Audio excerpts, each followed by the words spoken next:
Est-ce qu'il faut bien manger pour avoir une belle peau? Est-ce que c'est pas le secret numéro 1? Tout à fait. En fait, ce qui est ça marche à tous les coups? Ce qui est très intéressant, c'est qu'on parle de ce qui se passe à l'extérieur, donc ce qui est superficiel, donc de la peau, et moi je vais vous parler de ce qui se passe à l'intérieur. Ce qui est à l'extérieur est le reflet de ce qui se passe à l'intérieur. Donc quand on en arrive à aller voir Nadine Pomarède ou Bertrand Mattoli, c'est qu'on a échoué de votre côté. Éventuellement, mais on a eu le droit de prendre quelques années aussi. Mal nourri. On a eu le droit de prendre quelques années aussi. Ouais. Donc en fait, notre alimentation et notre mode de vie conditionnent notre état extérieur, et donc la peau est le reflet de ce qui se passe à l'intérieur. Qu'est-ce qui nous fait vieillir? Qu'est-ce qu'il faut qu'on évite de manger?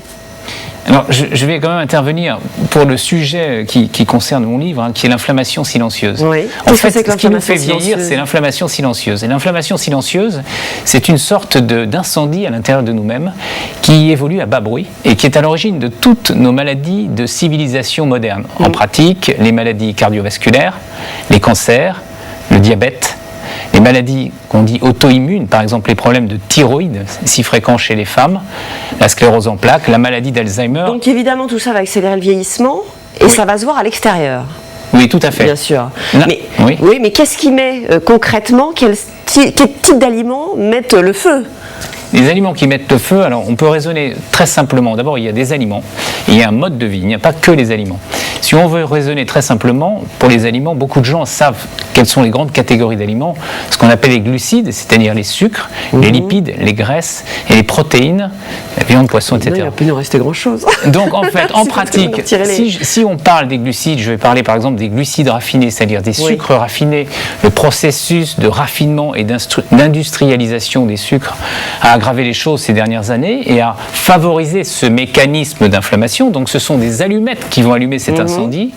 Les protéines, les viandes, notamment les viandes d'animaux qui sont élevées en batterie, favorisent ce processus d'inflammation silencieuse, et les lipides, les graisses que l'on trouve, ce qu'on appelle les oméga 6, qui sont certaines formes de graisses, certaines huiles par exemple, tournesol, maïs, sont des huiles qui sont pro-inflammatoires, qui favorisent cette inflammation silencieuse. Donc si je vous suis concrètement, le mode d'alimentation moderne, parce qu'on est allé plutôt vers ça, des produits transformés, gras, sucrés, etc., ça nous fait prématurément vieillir, et du coup après on se précipite chez eux pour essayer de regagner du temps. Exactement, mais je ne vais pas jeter la pierre sur tous ces aliments parce qu'il faut être capable de compenser. C'est une affaire de balance.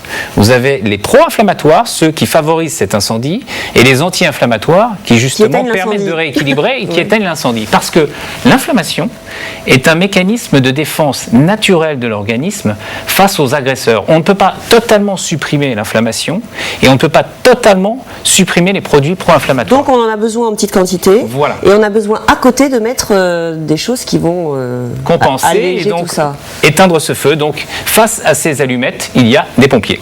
Et alors c'est qui les pompiers? Les pompiers, alors, les fruits et les légumes. Les fruits et les légumes, mais par leurs composants.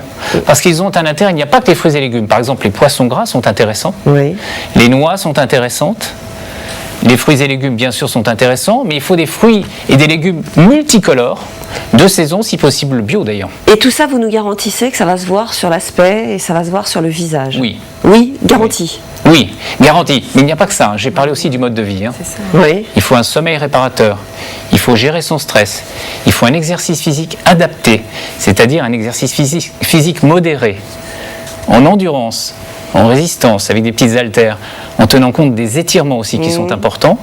Il faut gérer correctement son stress, se faire masser, adopter la respiration profonde. Donc le yoga est aussi utile. Parce que je suis amené à voir des patients quotidiennement et donc j'ai développé dans mon livre certaines choses extrêmement simples. Par exemple, la soupe de légumes, c'est tellement simple d'en boire. Une salade, c'est-à-dire un grand plat de légumes multicolores, c'est tellement simple de commencer son repas par cela. Ça n'est pas compliqué ça. Un poisson régulièrement, j'étais encore hier avec un couple qui est venu me voir d'une trentaine d'années, je leur dis, vous mangez du poisson? Ils me répondent oui. Combien de fois par semaine? Une fois par semaine. Ça n'est absolument rien, une fois par semaine. Il faudrait favoriser les poissons gras. En général, les gens ne le font pas, et pourtant on peut le faire. Donc finalement, on peut, à partir du moment où on est conscient, c'est-à-dire qu'il faut être conscient de ce qu'on fait, comprendre le problème de l'inflammation silencieuse, être conscient de cette connexion avec l'alimentation et le mode de vie, des conséquences pour pouvoir se décider à faire quelque chose et agir. Donc à partir du moment où on réfléchit, on peut faire certaines choses qui sont extrêmement simples. Alors combattre le feu. Autrement, on bouge, effectivement, pour essayer de, en tout cas, garder un certain entrain. Oui, tout à fait. Alors, donc, je parlais donc des 3 types d'exercices physiques. L'exercice en endurance, c'est-à-dire l'exercice sur une certaine distance, vélo, natation, course à pied. L'exercice en résistance, avec des petites haltères. Mais ça, c'est à n'importe quel âge, même. On peut le faire avec des petites haltères, oui, avec des petites haltères, pas de problème. Et puis, les étirements. Il ne faut surtout pas oublier les étirements. Pour la souplesse. Donc, a priori, si on ne peut pas faire grand-chose, on peut marcher 30 minutes par jour, avoir 30 minutes de marche active par jour. C'est bénéfique c'est pas sur dangereux, le plan... c'est pas compliqué. Marche active, c'est bénéfique sur le plan cardiovasculaire. Un podomètre, d'ailleurs, peut être efficace parce que 10 000 pas par jour, c'est bien. Et donc, si on fait ce petit programme, on a effectivement quelque chose d'équilibré. Est-ce qu'il y a une alimentation, alors je ne vais pas dire anti-peau-grasse, mais en tout cas qui peut favoriser une vilaine peau, une peau grasse, etc. Est-ce que les jeunes se nourrissent pas très mal? Non, je ne parle pas pour les jeunes, mais essayez de prendre du jus de légumes pendant 3 jours après des excès. Vous allez voir la différence en ce qui concerne votre peau. N'importe quel légume? Non, oui, des légumes variés bien sûr, mais pas n'importe quel jus de légumes, des légumes frais que vous préparez en jus de légumes. Un mélange, on va dire. Faites-le pendant 3 jours. Les 5-6 légumes les plus courants. Voilà, faites ça pendant 3 jours. Une sorte de mini diète au jus de légumes. Non, c'est une détox. 2-3 jours, vous faites ça 2-3 jours. 2-3 jours au jus de légumes. Mais vous allez voir la différence. Après des excès, bien sûr, et vous allez voir le delta, la différence entre la peau que vous aviez avant et votre nouvelle peau. Et vous allez voir la différence. Donc, il y a des petites. Là, on met le corps en carence, non? 2-3 jours, ça n'est absolument pas de la carence. Non. Garantie, 2-3 jours, oui, on peut faire que du jus de légumes. Il n'y a aucun risque. Bon. 3 jours, j'ai bien dit. Oui, bien sûr. On ne fait pas un jeûne de 10 jours avec juste. Voilà. Du sommeil. Et le sommeil, bien évidemment. Le sommeil, très important. Ça fait 2 fois que vous en parlez. Oui, c'est vraiment réparateur. Parce que j'interroge tous les jours mes patients à propos de la qualité de leur sommeil. Il y a énormément d'insomniaques, énormément de gens qui ont beaucoup de mal à dormir, notamment des gens qui font des excès alimentaires le soir, notamment en alcool, mais pas seulement en alcool. Avec vous et vos jus de légumes, on risque plus. On va dormir léger. Hein. Donc la qualité du sommeil est fondamentale.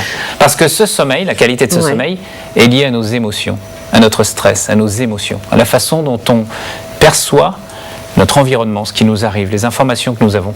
Et c'était très important de pouvoir apprendre à gérer ces émotions. Et donc évidemment, outre le bien-être et l'équilibre psychologique, on va vraiment détendre et gagner en... Enfin voilà, on a l'air reposé, c'est ça?